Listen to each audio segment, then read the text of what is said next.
Is there one pivotal event in the past in your lifetime that you wish you could alter significantly that would forever change the course of your life? Well, that's what Gregory Hobbitt's directorial effort, the 2000 film Frequency, starring Jim Caviezel and Dennis Quaid, seeks to answer in a storyline. The undeniably irresistible proposition to change events in time for the gain of oneself is explored in this adventure between the two main characters, John, played by Jim Caviezel, and Frank Sullivan, played by Dennis Quaid. As it so happens, the two are father and son. As back in the year 1969, Frank Sullivan was a baseball enthusiast, happy-go-lucky firefighter father married to his wife Julia that raised his 6-year-old son John that aspired to follow in his father's footsteps. The interesting matter of fact is that the action also takes place 30 years later, in 1999, following a 36-year-old detective John Sullivan brooding over his failed relationship and dead father.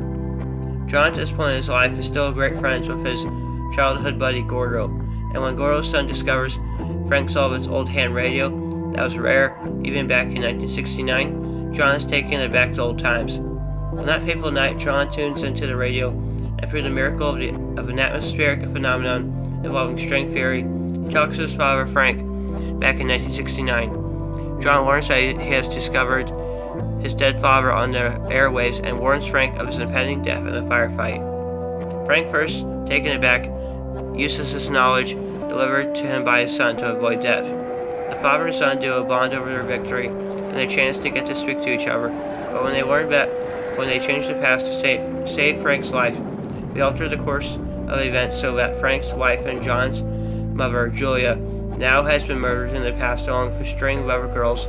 The two team up to solve the mystery and save Julia's life. This premise sets the stage for what ends up being an excitingly captivating, suspenseful, original thriller well worth your time. The performances really stand out and add a lot of weight to the finished product. Dennis Quaid's portrayal of a good-spirited, baseball-loving father living in the 60s is absolute gold. The other major lead, Jim Caviezel, who plays John Sullivan, is a performance which adds some dramatic contrast to the whole dynamic. As the story unfolds, it's great to see how each of these characters so directly affects each other's characterization, which is pulled off so well by these actors. John's a character deeply rooted in anguish when we first meet him, his whole character basically being shaped around the traumatic event of his father's death 30 years previously.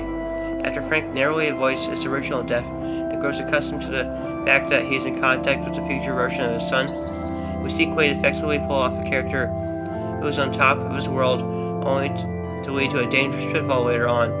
Of course, Quaid and Caviezel aren't the only two top-notch performers here, as there is also a sharp supporting cast.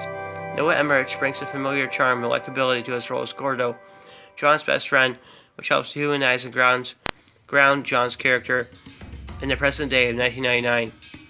Sash Dulon provides ample backbone to the cast as Andre Braugher, Frank's cop friend in 1969 and John's superior in 1999. The ability of Gregory Hobbitt to assemble such a tight and solid cast is an impressive feat, which paves the way for a great exploration of the human aspect. One of the major themes explored here is the concept of tragedy. Tragedy is prevalent because that's where the script roots the character of John and puts Frank's dramatic point of his life in. The mood of the characters come off of this theme and live their lives in this entrenched place of tragedy, followed by more as the plot kicks into gear. However, since the writers explore a strong sense of tragedy, triumph also comes through, as the theme starting with John preventing his father's death with a warning. The two themes are both polar opposites in their own regard, but they live very prominently and stand out in their own right. By forcing these themes so effectively to the film, Gregory Hobbitt creates a strong sense of tone, which is suspenseful and captivating. There are plenty of light-hearted moments to enjoy as well, but the focus is really the suspense that is built out of the plot. Once the plot hits the ground running, matters really feel at stake, with no guarantee felt for a certain outcome.